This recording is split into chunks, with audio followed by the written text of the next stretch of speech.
Hello, everybody, and welcome back to another episode of SportsPoint brought to you by Pointer Studios. I am your host, Jacob Spoerl, and joined here to my right for the first time this year, we got UWSP men's ice hockey goalie Alex Proctor and Cole Schneider.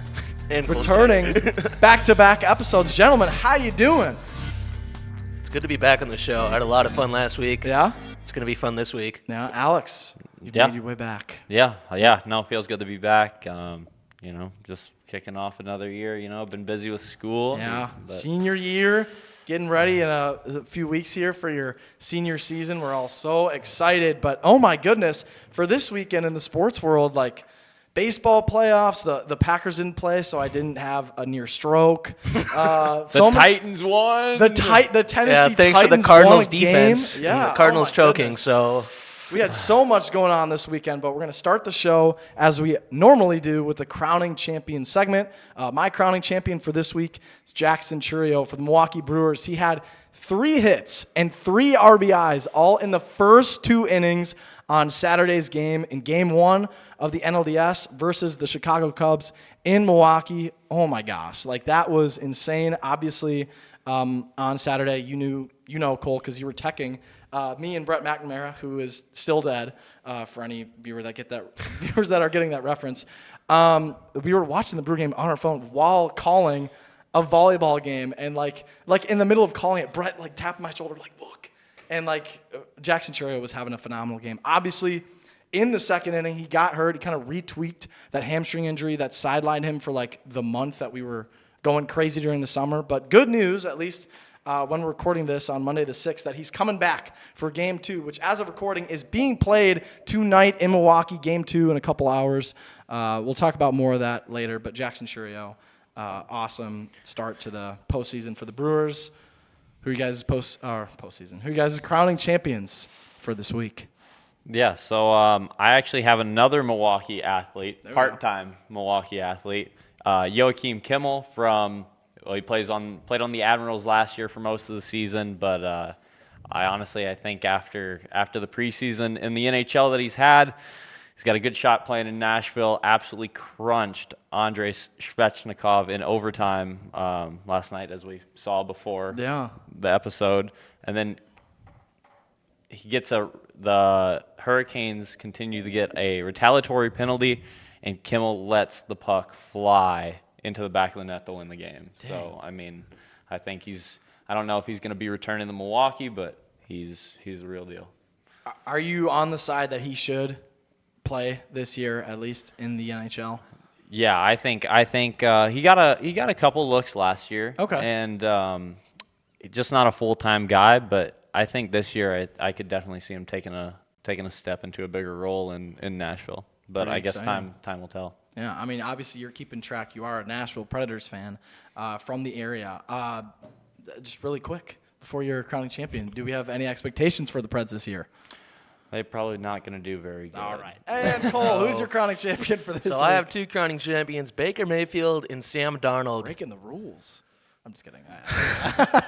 Crowning champion. Both had 325-plus pass yards and multiple touchdown passes. Both had 4 incompletions for Baker Mayfield, 6 for Sam Darnold. Darnold threw for 341 touchdowns, 4 touchdowns, 135.4 passer rating. Mayfield, 29 for 33, 379 yards, 2 touchdowns, 134.7 passer rating.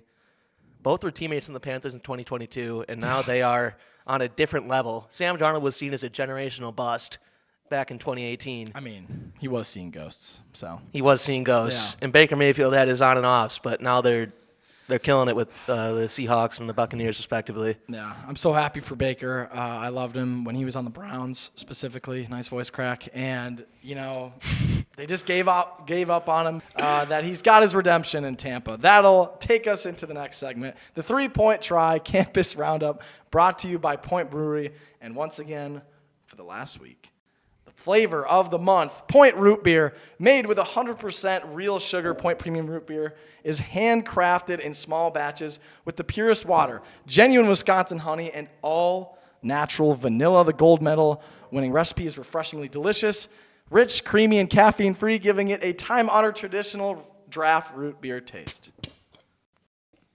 Oh, smoke coming in.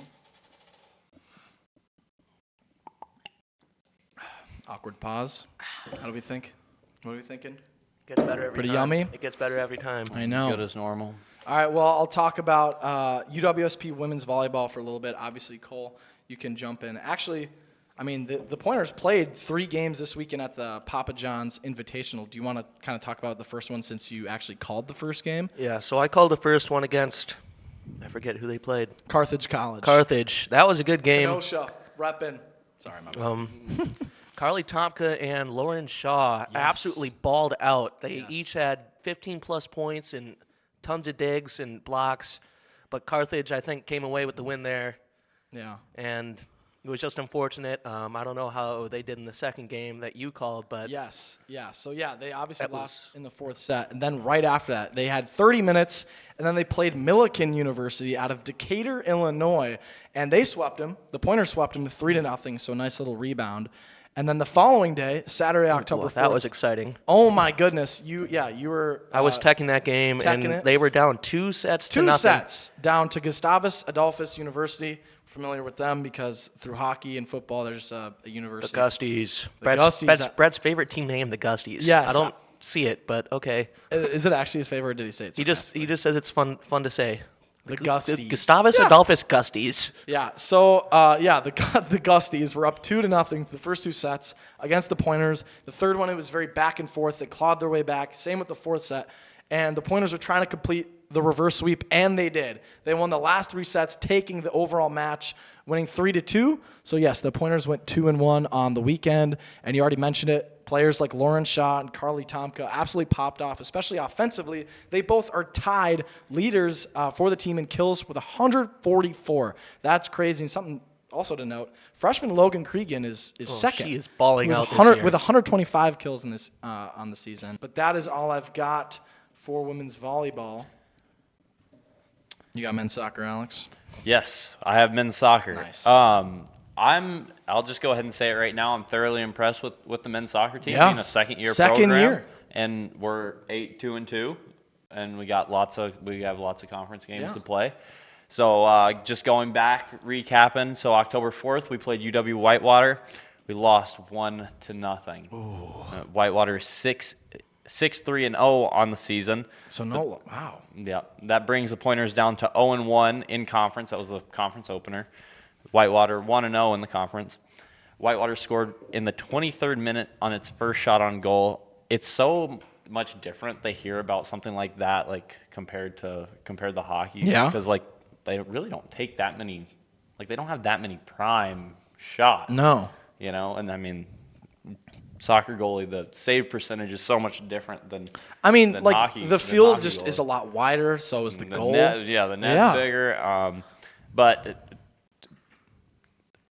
bouncing off of that, Jacob Havlik made 1 save on 2 shots he faced. So I mean, it really didn't have much to see. Wow. Pointers each had a shot by Marcelo Chavez and Connor Urban. Sweet. They were both saved, and Whitewater almost made it 2-0, but hit the post. So, at time of recording, the Pointers will play a non-conference matchup tomorrow, Tuesday, October 7th at 7:30 here at home. So I will be making it to that one. Heck yeah. All right. Well, that'll be. Oh, I gotta burp every time. This my point gosh. rope here, man. It happened last week. It's great. Don't get me wrong. It makes it a more challenging experience.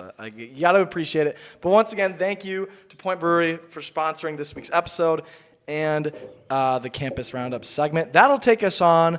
We got to talk about the Milwaukee Brewers with the MLB update. Obviously, we already mentioned at the top of the show, Saturday, they took on their heated rival, the Chicago Cubs, in Milwaukee for Game 1 of the NLDS. And obviously, I'm going to probably do something in post to update us because there are several games that are going to be played throughout this week during the production of this episode. Obviously, as of recording, tonight they got Game 2 in Milwaukee against the Cubs. Wednesday, they have Game 3 in Chicago. And obviously, we hope that the Brewers can sweep them, but we'll have no clue, at least right now, what's going to happen.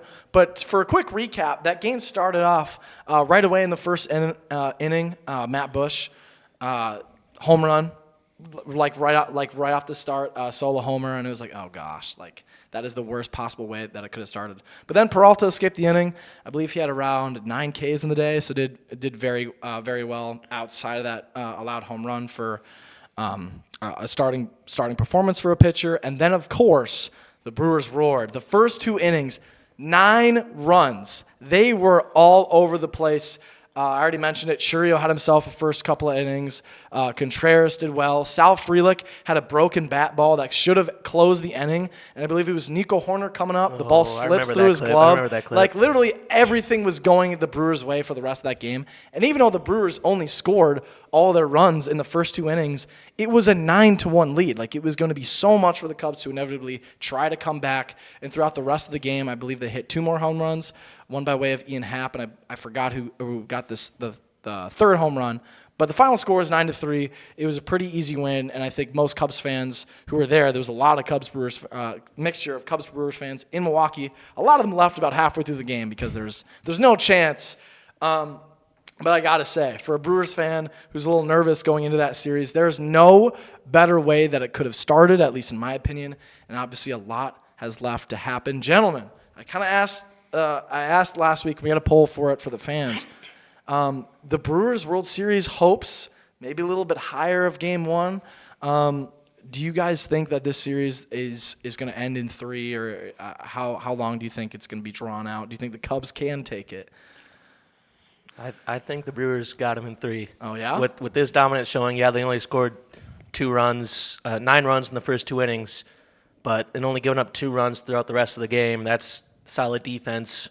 I don't know how many hits they got, but the 2 home runs matter, but I think they got it. Yeah. I'm going to probably say that the Cubs will take 1. Oh. I'm still rooting for the Brewers. Oh, okay. Just take 1 game. Yeah. I don't feel like Cubs are going to roll over and give it to them. So. No. I'll take the Brewers in 4. Yeah, Brewers in 4. All right, yeah. I mean, we'll see what happens. I'm still very much hopeful. This series, I feel like it's going to get a little bit more competitive. Obviously, the big controversy, especially for Cubs fans, I didn't even mention. They started pitching, or they started Matt Boyd pitching for the Cubs, and he only had about 3 days of rest. I believe he played Game 1 against the wild card series against San Diego, who they obviously ended up beating, but only 3 days rest, and he gave up all those runs. Can't do that. And, I mean, Craig Counsell was kind of getting heated about it in the postgame interview, that snake, saying, like, we shouldn't, this is the decision that we made. So he was very much butthurt because, obviously, it blew up in their faces. But, yeah, I mean, I believe the Brewers got this series. The next one, the championship series, is going to be very difficult because it's going to be between LA and Philadelphia, who are playing right now in Game 2. The Dodgers came back and won Game 1 against the Phillies, and the Dodgers are hot right now. I mean, Shohei had his first postseason start pitching for this season, and he did phenomenal. He's also played great offensively.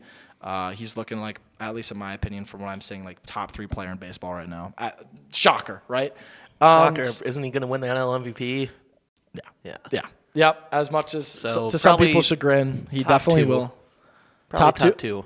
Yeah. I mean, I have no doubt about that. And then for the American League, the Tigers beat the Guardians in the wild card series through 2-1, so they went on to play Seattle, who's the 2nd seed, and they've already played their first 2 games, and they're tied up 1-1, and they're playing tomorrow, at least Tuesday at 3:08. So they're at least going to play to 4 games, and then the final series that's going on for the American League is the 1-seeded Blue Jays taking on the 4-seeded Yankees, who beat their rivals, the Red Sox, in 3 in the wild card series.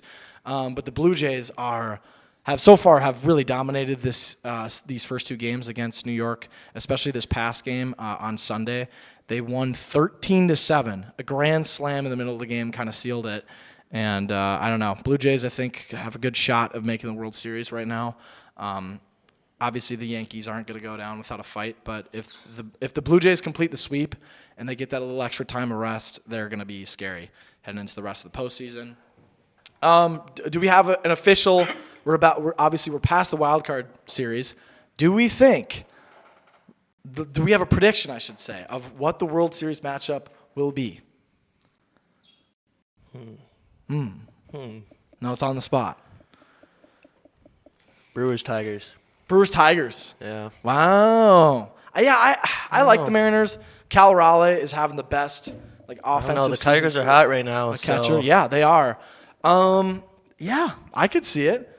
Alex, do you have a prediction? And that would be crazy because that's obviously a cross-state battle. All I got to do is take the ferry across, and there you go. Yeah, no flights. Just take the ferry over Lake Michigan. Let's see. I would probably say Dodgers are good right now, though, eh? You think Dodgers getting past the Brewers? That would hurt me, but it might happen. It'll hurt Yeah, Brett I know. McNamara. I mean, I want the Brewers to win. He's giving his. feel like Give your honest take, yeah. I feel like the Blue Jays could have a shot. I think though. Toronto's looking pretty good. I'll say, be optimistic. Brewers, Blue Jays. Brewers and Blue Jays. That is your prediction, Alex. 2-1 seeds going. Yeah, head-to-head. back-to-back 1 seeds. Obviously, Brewers having the best record in baseball, so hopefully using that line of thinking, they could win it. But obviously, that's all hypothetical. That'll move us on from the MLB update. Next up, we got the NFL update. Not a ton to talk about. Obviously, the Packers are coming off their bye week. A Week 5 bye seems very early, but we obviously had a lot of injuries heading into that bye, so it seemed actually pretty well-timed, and that's actually what we're going to talk about right now, the current Packers injury report. Big news as of this morning, Monday, October 6th. Christian Watson is officially back on the practice field for the first time in 274 days. I was at the game in Week 18 against the Bears, where he tore his ACL on the field. It was really unfortunate because he was already dealing with a minor injury, and it was kind of up to consideration if he would play that game, since the Packers already clinched a playoff spot. They knew they were probably most likely going to play Philadelphia, or it could have been either a lower seed, but it ended up being the Eagles in the wild card round. And the fact that Christian Watson tore his ACL, who has already had such a young but injury-riddled career, is really frustrating. But obviously, it's not his fault. And when he's playing, I mean, he's a deep threat. He can be potent. As much to, everyone always still makes the jokes, he drops balls, just because his first big play of his career was a drop. Don't even remind me about that. I know. That's a sore subject. I know, but some other good injury news. Both Zach Tom and Aaron Banks are back practicing with the team as well. We've sorely missed Zach Tom these last couple of weeks. I don't think it's any shocker that our loss and our tie Zach Tom played 1 snap in total in those 2 games. So I'm glad to see he's back. Also, just a kind of more minor one. Jacob Monk, backup offensive lineman, is back from IR. He was put on IR right before the season started. And then the only kind of unfortunate news, both Devontae Wyatt and Anthony Belton are not practicing, at least for right now, on Monday. Hopefully that changes. Obviously, Devontae Wyatt suffered that injury against the Cowboys. But speaking of the Cowboys, Alex, I can't believe... I mean, you haven't been on the show. We've talked about it a little bit, but what are your thoughts on Micah Parsons coming to Green Bay? We talked about it in the first episode back, me and Brett, but I'm sure you have some thoughts. I think it makes me happy. You think? I don't like the Cowboys. Yeah. There we go. No, I think he looks good in the green and I agree. gold. So I think he looks a lot better in the green and gold than the silver and blue. no, I'm excited for him. One of my favorite players still on the Cowboys, George Pickens. But Crash out king? yeah, exactly. He's the GOAT for sure. But no, I think I like Micah Parsons on Green Bay. So Yeah. if I was gonna buy a jersey, it'd be a Parsons jersey for sure. Yeah. So I'll appeal to you now for the rest of this NFL news. That's all we've got. The Packers, really quick. Obviously, this upcoming Sunday, they're taking on the Cincinnati Bengals without Joe Burrow. However, they're looking right now if they should replace. Oh my gosh, Jake Browning? Jake Browning. Yeah, whoever. He sucks. Their current backup. And, they have former Packers backup Sean Clifford. So if they decide to play him, that'd be really funny. If the Packers don't win that game, I'm calling the season. It's a wash.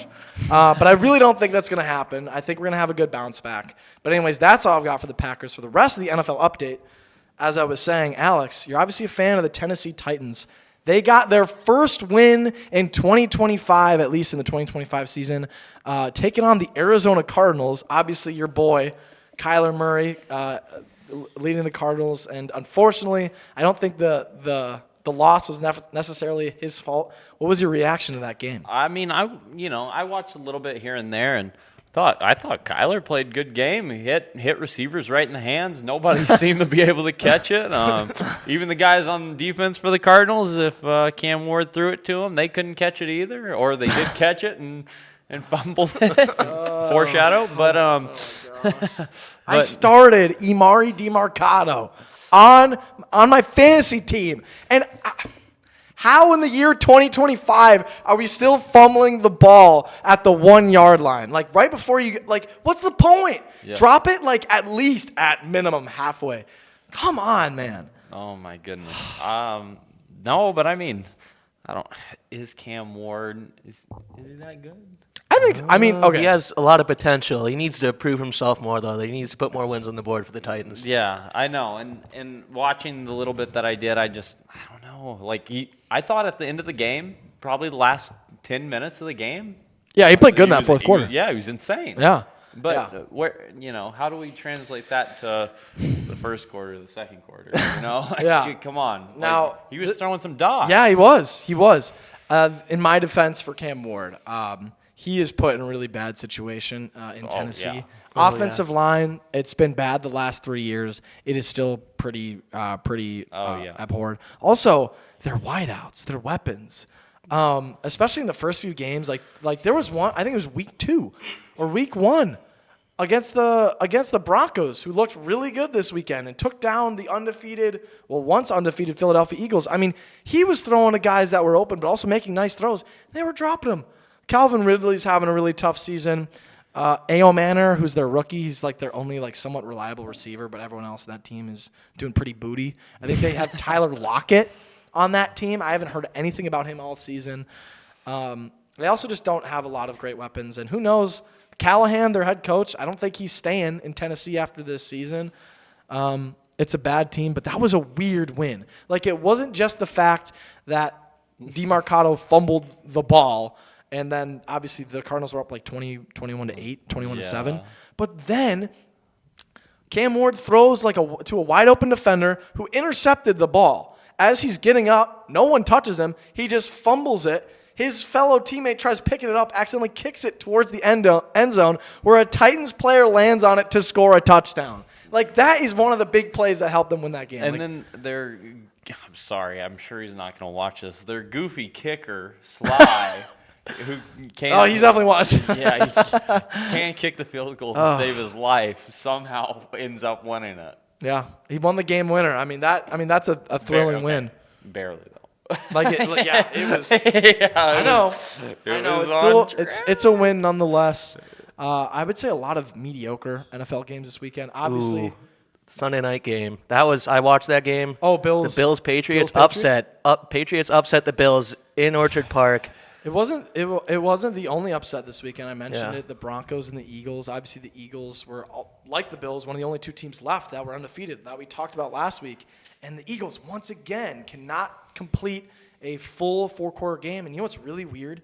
Guess how many times they gave Saquon Barkley the ball? Take a guess. Not nearly enough, I bet. I don't Guess know. how many carries? Just give me a number. 15. 15, Alex? 5.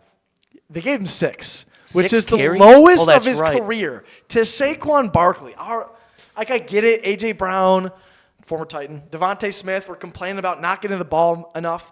Fine. But then you don't run it with the best running back in football, arguably. You got to split it up, man. It's as simple as that. You can't do 80% pass, 80% run, then flip it.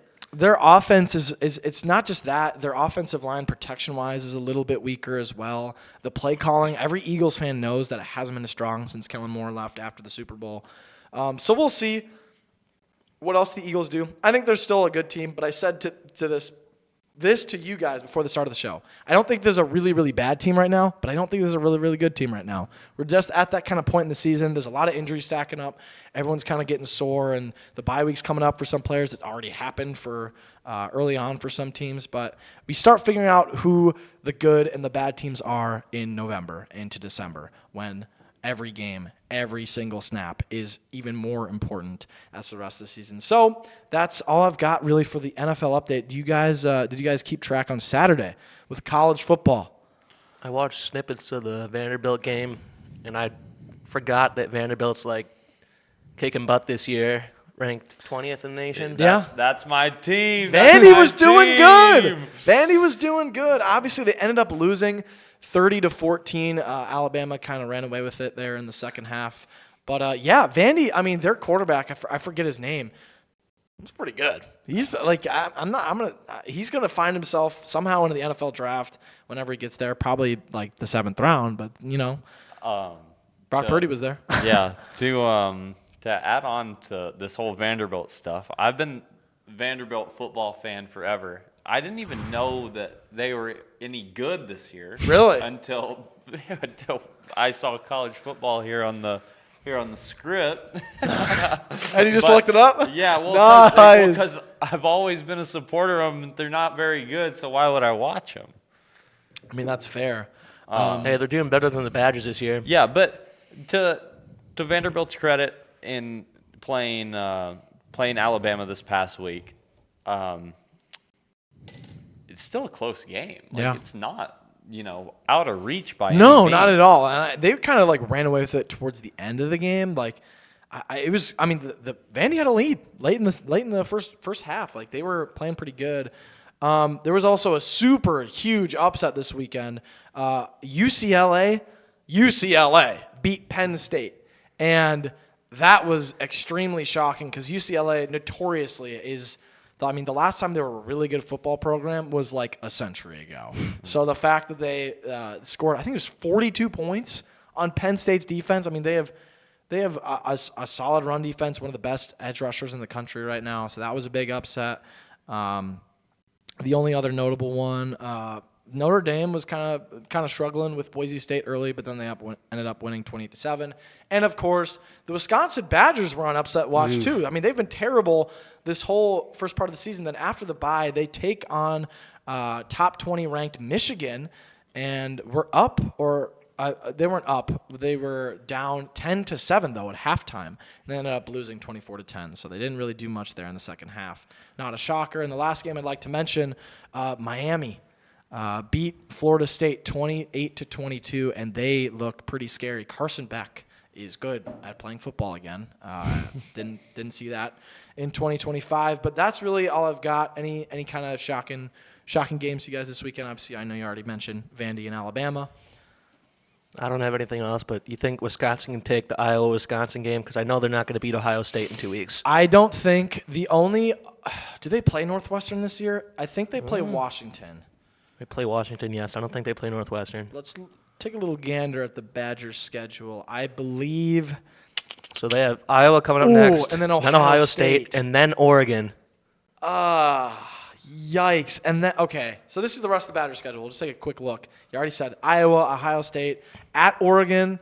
They got to fly to the Pacific Northwest. Then they take on Washington at home. I'm not going to lie, that is the only win I see for the rest of the year. And then they finish off against at number 7 Indiana, home against number 17 Illinois. They look pretty solid, and then they finish off the year at Minnesota. You don't think they take Minnesota either? No. Everyone's gonna be so deflated by that point in the year. It's like 3 wins in the year, dude. That's demoralizing. Fired Luke Fickell. Duh. Yeah. I don't think it's gonna fix a ton because people forget the Badgers were not good for a couple years before that. They were very much underperforming on our expectations, mostly thanks to Graham Mertz. We still got Graham Mertz slander. Liam Satz, if you're watching, I know that's going to hurt you. But that's all I've got for college football. Obviously, as of recording, tomorrow, NHL is back, so hockey's on the way back. Are you guys excited? Yeah. I know you're excited. Yeah, for sure.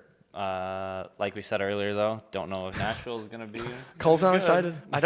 I'm sorry, Alex. I don't really watch hockey. I never grew up in a hocky house, so I just never watched it. Since you're on the show, I had to do this last year. You right now, have to pick your NHL team. So we're going to talk about it for a little bit. We can base it off logos or what I'm about to say. Let's take a quick gander, and Alex, give your spiel on what's going on, and then I'll put it up right now. It's 5:55. By 5:57, no, now it's 5:56. So by 5:58 our time, you got to pick who your NHL team is. Anyway. Okay, I'm going to just give you a couple hints here real quick. I'm going to talk about 4 teams mainly, and 2 of them are probably good teams to cheer for, and the other 2 I probably wouldn't cheer for. Okay? Oh, my gosh. Okay, so I'm excited for this. So to start off, at the beginning of this past week, Kirill Kaprizov, who is a forward on the Minnesota Wild, Not Capri Sun. signed for 8 years, $136 Oh, million. I saw this. Yes. I saw that. So he's making just about $18 million a year as on an average team. And yes, while he is considered a superstar, Yeah, he's good. He's not like the next guy we're going to talk about who is not having as much money. Oh, Who yeah. is the best player in the NHL. Yeah. So Kaprizov making $18 million a year, I think it's a little debatable, but the Wild are not. They're not unfamiliar with making these big time signings for them to blow up in their face, and these guys. I like it. I'm not suck a at Minnesota hockey. fan, so I like it. I said these guys suck at hockey. They definitely don't suck at hockey. But the big one here, Connor McDavid signs with the Oilers. Goat. Oh, what? I didn't even know. Breaking news for me. Yeah. Dang. So 2 years for $12.5 million. They've been to the finals twice in the past 2 years. Mm-hmm. They've lost both times. McDavid, probably the best hockey player ever. Just go ahead and say it. Wow. But the fact that he doesn't even scratch Kirill Kaprizov in money is a little nuts. Do you think it's just because of age? No, because, I mean, Kaprizov is still an older guy, too. Really? Yeah. Wow. I mean, but I wouldn't say that McDavid's still got time. Yeah. He's not done. No. Fastest player in the league. Fastest player in the league. Fastest player in the league. Probably the smartest player in the league.